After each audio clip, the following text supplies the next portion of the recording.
नमस्कार। आज हम केमिस्ट्री की दुनिया में एक बहुत ही खास टॉपिक पर बात करने वाले हैं।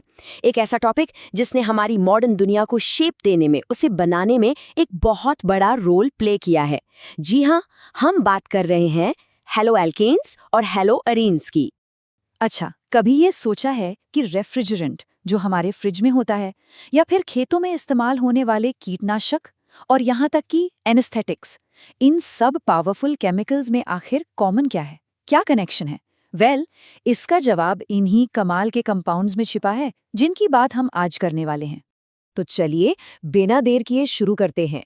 सबसे पहले ये समझते हैं कि आखिर ये है क्या। ये हैलोजन हाइब्रिड्स होते क्या हैं और इन्हें मॉडर्न वर्ल्ड का केमिकल बिल्डिंग ब्लॉक कहना कितना सही है। सिंपल शब्दों में कहें तो हेलो एल्केन्स और हेलो एरीन्स ये ऑर्गेनिक कंपाउंड्स होते हैं। इनमें होता क्या है कि कार्बन एटम्स के साथ हैलोजन एटम्स जुड़े होते हैं। हैलोजन मतलब फ्लोरीन, क्लोरीन, ब्रोमीन या आयोडीन। और हाँ, इनका एक और नाम भी है, एल्काइल हैलाइड्स और एराइल हैलाइड्स। तो कंफ्यूज नहीं होना है, दोनों एक ही बात है। अब इन दोनों के बीच ना एक बेसिक सा फर्क है जो समझना बहुत जरूरी है। देखिए, जब हम हैलो एल्केन की बात करते हैं तो उसमें हैलोजन एक सीधी या फिर ब्रांच्ड कार्बन चेन से जुड़ा होता है, मतलब एक लीनियर चेन। और हैलो एरीन में यहाँ हैलोजन सीधा एक एरोमेटिक रिंग से, जैसे कि बेंजीन रिंग से अटैच होता है। तो एक तरफ चेन, दूसरी तरफ रिंग, यही है फंडामेंटल डिफरेंस।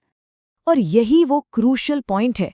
यही हैलोजन एटम जो है ना, वो इन कंपाउंड्स को इतना ज्यादा रिएक्टिव और इतना वर्सेटाइल बना देता है। मतलब इनकी सारी खासियत, इनकी सारी कहानी इसी एक एटम की वजह से है। और इसीलिए केमिस्ट्री में इनकी इतनी ज्यादा इंपॉर्टेंस है। तो सवाल उठता है कि इनको क्लासिफाई कैसे करते हैं। अच्छा, पहला तरीका है कार्बन चेन के टाइप पर। बहुत सिंपल है। अगर हैलोजन एक सीधी या ब्रांच चेन से जुड़ा है तो उसे हम असाइक्लिक कहेंगे, और अगर वो एक बेंजीन रिंग से जुड़ा है तो बस वो एरोमेटिक हो गया। अब दूसरा तरीका है हैलोजन एटम्स के नंबर के बेसिस पर। इस टेबल को देखिए, बिल्कुल क्लियर हो जाएगा। अगर सिर्फ एक हैलोजन एटम है तो वो हो गया मोनोहैलोएल्केन, जैसे 1 क्लोरोप्रोपेन। अगर दो हैं तो डाईहैलोएल्केन, और अगर दो से भी ज्यादा है तो पॉलीहैलोएल्केन। इसका सबसे फेमस एग्जाम्पल तो सबको पता ही है, क्लोरोफॉर्म। ठीक है, तो अब तक हमने ये समझ लिया कि ये क्या है। अब चलते हैं हमारी केमिकल किचन में। देखते हैं कि इन वर्सेटाइल कंपाउंड्स को बनाने की रेसिपीज क्या-क्या हैं। इनको तैयार कैसे किया जाता है। इन्हें बनाने का एक जो सबसे कॉमन तरीका है वो है अल्कोहल से। इसके लिए हमारे पास मोटे तौर पर 3 रास्ते हैं। पहला, आप अल्कोहल को हाइड्रोजन हैलाइड के साथ रिएक्ट करा सकते हैं। दूसरा ऑप्शन है PCl3 या PBr3 का इस्तेमाल करना। और तीसरा और काफी फेमस तरीका है अल्कोहल को थायोनिल क्लोराइड यानी SOCl2 के साथ रिएक्ट कराना। और यहाँ एक बहुत ही इंटरेस्टिंग बात है, एक तरह का प्रो टिप समझ लीजिए। लैब में ना अक्सर SOCl2 वाला मेथड ही प्रेफर किया जाता है। अब सवाल है क्यों? क्योंकि इसमें जो बाय प्रोडक्ट बनता है सल्फर डाइऑक्साइड, वो गैस बन के उड़ जाता है। तो बस जो मेन प्रोडक्ट है उसे प्यूरिफाई करना, उसे अलग करना बहुत बहुत आसान हो जाता है ना स्मार्ट तरीका। खैर, और भी कई रेसिपीज हैं, जैसे हाइड्रोकार्बन से सीधे फ्री रेडिकल हैलोजनेशन करके बना सकते हैं, या फिर हैलोएरीन्स बनाने के लिए एक बहुत खास रिएक्शन है, सैंड मेयर रिएक्शन। और तो और हैलाइड एक्सचेंज भी एक तरीका है। इसमें क्या होता है, फिनकिलस्टीन या स्वार्ट्स रिएक्शन का इस्तेमाल करके हम एक हैलोजन को दूसरे से स्वैप कर देते हैं, मतलब अदला बदली। तो अब हम ये जान चुके हैं कि ये दिखते कैसे हैं, बनते कैसे हैं। अब बारी है इनके बिहेवियर को समझने की। इनकी ना एक बहुत ही रिएक्टिव पर्सनालिटी होती है। देखते हैं कैसी। अगर इनके फिजिकल प्रॉपर्टीज पर नजर डालें तो आमतौर पर ये कलरलेस लिक्विड्स होते हैं। पानी में तो ये घुलते नहीं, लेकिन ऑर्गेनिक सॉल्वेंट्स में आराम से घुल जाते हैं। और एक बात याद रखने वाली है, जैसे जैसे हैलोजन एटम का साइज और मास बढ़ता है, फ्लोरीन से आयोडीन की तरफ, इनका बॉइलिंग पॉइंट भी बढ़ता जाता है।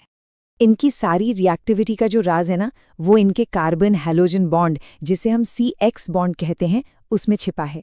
ये एक पोलर बॉन्ड होता है और यहाँ पैटर्न बहुत क्लियर है।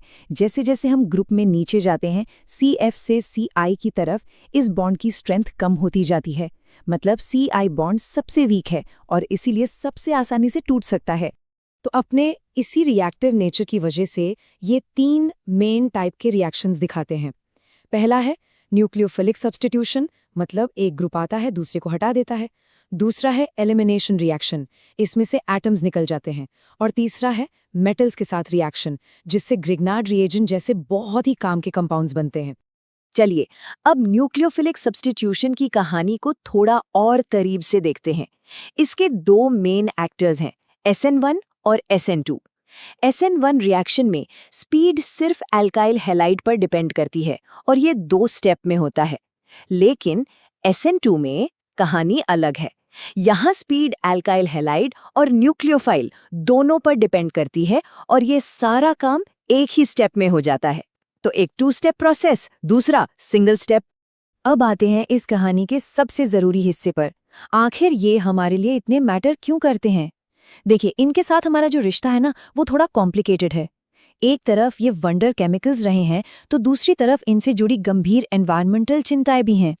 इनके इस्तेमाल की लिस्ट तो काफी लंबी है। CFCs को ही देख लीजिए। रेफ्रिजरेंट और एरोसोल्स में इनका खूब इस्तेमाल हुआ। मिथाइलिन क्लोराइड, जो पेंट स्ट्रिपर्स और सॉल्वेंट्स में काम आता है। क्लोरोफॉर्म, जिसे कभी एनेस्थीसिया के लिए इस्तेमाल किया जाता था। और आयोडोफॉर्म, जो एक एंटीसेप्टिक के तौर पर काम करता है। मतलब हर जगह थे ये। लेकिन जैसा कि अक्सर होता है, इन फायदों की एक बहुत बड़ी कीमत थी। CFCs का एक ऐसा नतीजा सामने आया जिसकी किसी ने उम्मीद नहीं की थी। इनसे हमारी ओजोन लेयर, जो हमें सूरज की खतरनाक UV किरणों से बचाती है, उसे भारी नुकसान हो रहा था। एक बहुत बड़ा छेद बन रहा था। और प्रॉब्लम सिर्फ CFCs तक ही नहीं रुकी। कई दूसरे हैलोजिनेटेड सॉल्वेंट्स भी थे जो एयर और वाटर पोल्यूशन को बढ़ा रहे थे। तो कुल मिलाकर हमारे एनवायरनमेंट पर इनका नेगेटिव इम्पैक्ट काफी बड़ा था। तो जब ये सारे खतरनाक इफेक्ट सामने आए, तो दुनिया भर के देश एक साथ आए और मिलकर CFCs के प्रोडक्शन और इस्तेमाल को धीरे धीरे बंद करने का फैसला किया।